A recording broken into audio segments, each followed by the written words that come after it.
Bon, re-salut les prévoyants. On va parler d'un sujet qui est assez délicat. Les ovnis. Faut-il croire au petit bonhomme vert? Faut-il pas croire au petit bonhomme vert? Nos dirigeants sont-ils des reptiliens venus d'une autre galaxie? Je ne sais point. Bon, alors pourquoi est-ce que je vais parler de ça? Tout d'abord parce que c'est un sujet qui m'intéresse depuis que je suis tout gamin. C'est vraiment un sujet, l'ufologie, c'est vraiment un sujet que j'adore, même si ça fait quelques années que j'ai un petit peu mis de ça de côté, mais je me suis énormément penché sur ce sujet-là, et c'est vraiment hyper intriguant. J'ai moi-même été, avec des membres de ma famille, témoin pas d'apparition, mais j'ai pu assister plusieurs fois à des phénomènes aéronautiques non expliqués. En tout cas, je n'ai jamais eu d'explication à ce jour par rapport à ce que c'était. Je m'intéresse également à l'aéronautique, donc je connais un peu les différents appareils qui existent, les différentes technologies de détection, de traçage d'appareils en vol. Je fais également, vous le savez, de la radio, de l'écoute radio. Avec les radios, on peut très facilement aujourd'hui, pour une trentaine d'euros, écouter les aéroports, les avions, etc. Donc à l'époque où je m'intéressais à l'ufologie, j'avais également déjà un petit scanner radio à la maison. Et donc j'écoutais les aéroports de mon secteur, donc l'aéroport de Béziers et de Montpellier. Et plusieurs fois, ça m'est arrivé d'entendre à la radio, sur la fréquence de contrôle de la zone, alors je crois que c'était 130-850 si je ne me trompe pas, des pilotes qui assistaient à des phénomènes, des ovnis, objets volants non identifiés, ou des pannes, donc des phénomènes aéronautiques non expliqués. Et donc voilà pourquoi est-ce que je vais parler de ça, et surtout parce que en ce moment, vous savez très certainement qu'il se passe énormément de catastrophes un peu partout dans le monde. Donc là, dernièrement, c'était en Tunisie. En Tunisie, il y a eu donc, si je ne me trompe pas, un séisme suivi d'une inondation. Je crois que oui, c'est là-bas qu'il y a eu une inondation. Là, je suis tombé sur l'info aujourd'hui. Apparemment, il y a eu séisme plus inondation. Et donc, il y a plus de 3000 morts. Mais pourquoi est-ce que je parle d'OVNI? Attendez, j'appelle juste mon chien. Elle est sourde. Oh, Macarel! Allez, viens là. Viens là. Voilà. Désolé. Et donc, juste avant le début des séismes, dans le ciel de Marrakech, des citoyens ont pu observer pendant quelques minutes, je crois 6 ou 7 boules lumineuses, blanches, survoler la ville. Et juste après, il y a eu ces catastrophes. Il y a vraiment beaucoup de choses qui se passent de bizarre. Pareil, apparemment, après, encore une fois, comment vérifier l'info, c'est assez compliqué. Encore les ovnis dans le ciel de Marrakech, bon, ça peut être vérifiable assez facilement, si c'est vrai ou pas, si on trouve, 5 ou 10 vidéos de la même chose au même endroit, mais filmées avec différents angles de vue, par rapport à différents quartiers par exemple, ça peut plus ou moins certifier que c'était un phénomène qui s'est vraiment passé, et c'est pas juste un montage vidéo pour faire croire à des choses vraiment très étranges. Encore une fois, moi je suis pas en train de dire que les pannes c'est forcément des petits bonhommes verts, je sais pas du tout ce que c'est. Ça pourrait tout aussi bien être des drones, comme des appareils, on va dire des aéronefs automatisés qui peut-être viennent d'ailleurs, qui viennent juste un peu comme sonder les endroits sur la Terre, aussi bien dans la mer que dans les airs. Mais dans tous les cas, c'est que là, c'est ce qui est bizarre avec ces phénomènes, et c'est ce que j'ai remarqué dans le phénomène ovni en général, c'est que bien souvent, les ovnis s'intéressent à des points, ils ont des points d'intérêt. C'est-à-dire que ça va être au-dessus de base 1000, où il y a des choses stockées assez sensibles. Ça va être au-dessus de centrales nucléaires, ça va être comme là, juste avant des séismes. Il y a, voilà, à chaque fois, c'est comme une sorte de signal en fait. C'est pour nous avertir de quelque chose. Alors, qu'est-ce que c'est réellement? Je ne saurais pas vraiment vous le dire, mais ouais, c'est une sorte comme de signal en fait. C'est une sorte de signal envoyé.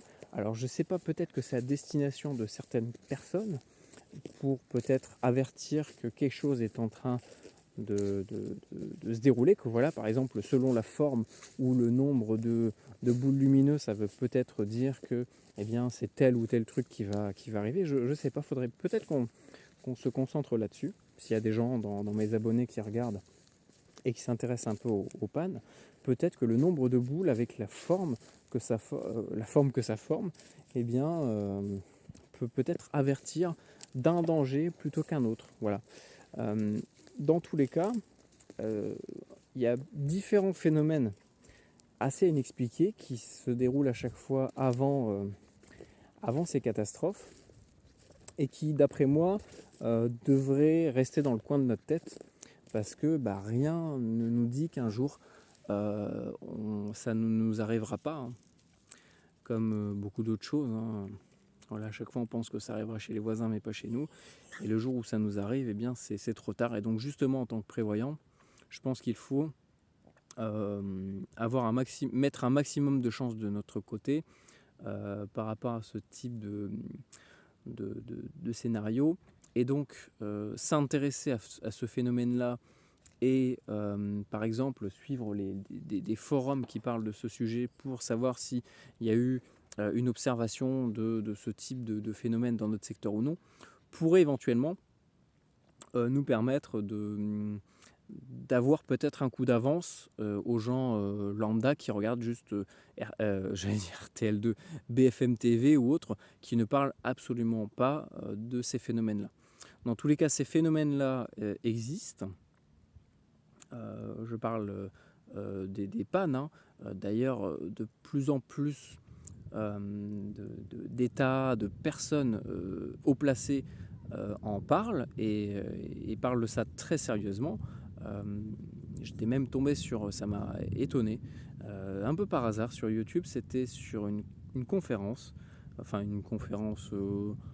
c'était une vidéo de quasiment 2 heures avec un ancien général de l'armée de l'air et puis d'autres spécialistes dans ces phénomènes-là, qui ont parlé eh bien, justement de ces phénomènes-là de manière tout à fait sérieuse.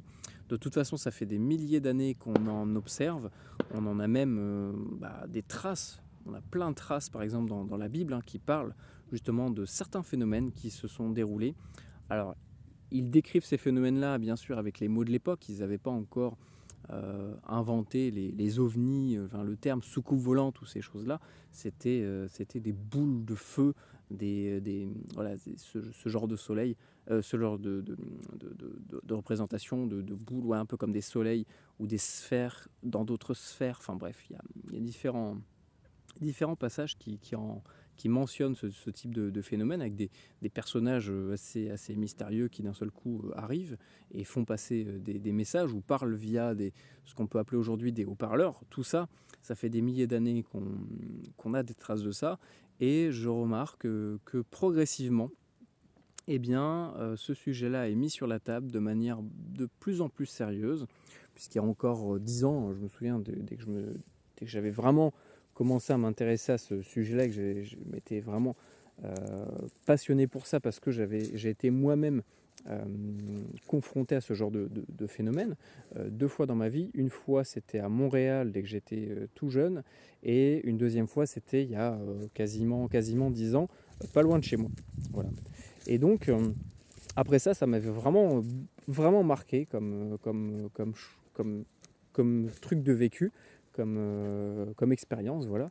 Et donc, j'ai fait énormément de recherche. Et il y a encore 10 ans, 8-10 ans, eh bien, ce sujet était vraiment tabou. C'était vraiment tabou et tout était systématiquement tourné à la dérision. Et je pense qu'il ne faut vraiment pas prendre ce sujet-là à la légère. D'ailleurs, aucun gouvernement prend ce sujet à la légère, même si officiellement, auprès du grand public, ils ont tendance à réduire vachement, à diminuer vachement à beaucoup moins montrer leur intérêt pour ce sujet-là, alors qu'en réalité, eh bien, on voit même en France, eh bien, il y a des cellules spécialisées dans ce domaine-là, dans la recherche, la compréhension de ces phénomènes, et que des témoignages de pilotes, aussi bien civils que mil, on en a à l'appel, ne serait-ce qu'en France, et encore plus à l'étranger. D'ailleurs, celui qui m'avait étonné de parler de ces phénomènes-là, c'était sa chaîne, je ne sais jamais comment ça se dit, ATE, AT, c'est un ancien pilote de l'armée canadienne et française qui a une chaîne sur l'aéronautique, sur les avions de chasse, etc. Moi je le suis et un jour je suis tombé sur une de ses vidéos où justement il parlait d'un phénomène, d'une vidéo qui avait été déclassée par l'Amérique, par l'armée américaine, enfin par le gouvernement, et où on voyait bien justement des pilotes traqués avec une caméra, je crois que c'était une caméra infrarouge, traquer un ovni qui volait au-dessus de la mer et qu'ils essayaient d'intercepter. Et donc on entendait discuter, dialoguer ceux à bord de l'aéronef.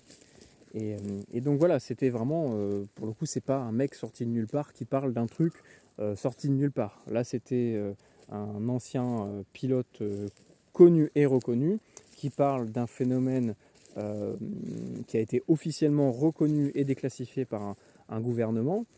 Et donc voilà, c'est comme quoi ce sujet-là, en réalité, je pense qu'il ne faut pas le prendre comme un truc, comme un délire d'allumer du Krishna qui voit des petits bonhommes verts partout. D'ailleurs, moi, je n'ai pas du tout l'approche, mon discours, c'est pas du tout de dire que c'est des êtres venus d'ailleurs, pas du tout. Moi, je pense que c'est potentiellement des appareils automatisés qui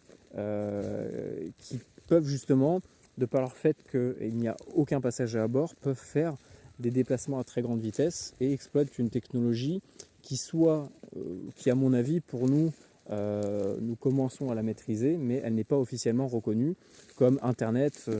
Internet, il a fallu des années et des années avant que ça soit ouvert au grand public. Et à chaque fois, en fait, si on regarde bien, toutes les technologies civiles qu'on a aujourd'hui au quotidien, c'était à la base des technologies 1000.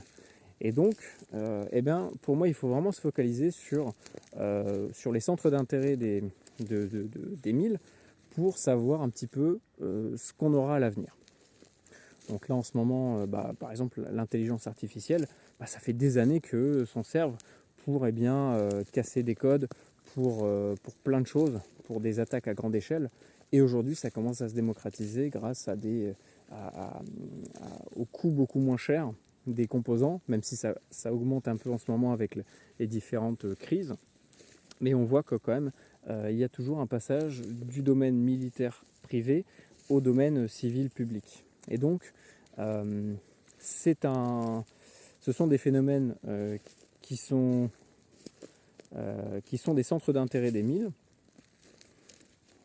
Donc il faut que pour nous, ça soit un centre d'intérêt, surtout que, parce que là je suis en train de partir un peu à côté du sujet, mais surtout que par rapport aux phénomènes, aux catastrophes climatiques qui se déroulent actuellement, ce type de phénomène est observé à chaque fois.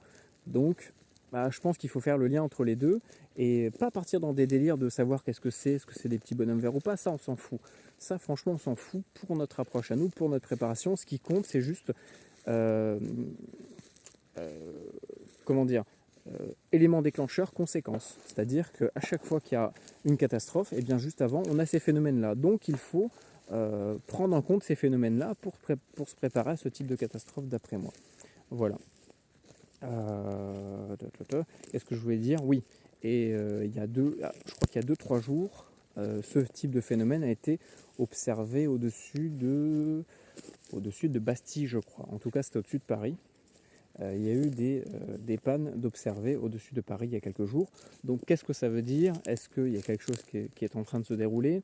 Est-ce qu'une catastrophe va bientôt arriver? Je ne sais pas, mais en tout cas, voilà, je voulais juste vous donner l'information pour un petit peu clôturer la vidéo. Mais voilà, ça sera un sujet que je re-aborderai parce que c'est un sujet très intéressant, très passionnant, qui en plus de ça a un lien direct avec les catastrophes. Et donc pour nous, eh bien, c'est intéressant. Je pense que c'est plus que pertinent de s'y intéresser. Donc voilà, n'hésitez pas à me dire ce que vous en pensez. Pensez à utiliser des mots-clés si c'est des mots un peu trop touchy sur YouTube, parce que vous savez que maintenant tout est analysé, hein. Même ce que je dis, vous voyez, il y a des mots que je ne voulais pas dire, j'ai quand même dit. Bon, normalement ça devrait passer, mais je sais que voilà, aujourd'hui tout est bien analysé, donc n'hésitez pas à écrire un peu en mode inversé ou débrouillez-vous, mais voilà, si c'est des mots un peu trop touchy, ne me les mettez pas en commentaire, sinon ça sera automatiquement dégagé, ou alors ça sera moi manuellement qui vais les supprimer pour pas être embêté. Voilà. Je vous souhaite une bonne fin de journée, n'hésitez pas à me dire ce que vous en pensez. Préparez-vous bien, soyez vigilants, et puis on se dit à très bientôt.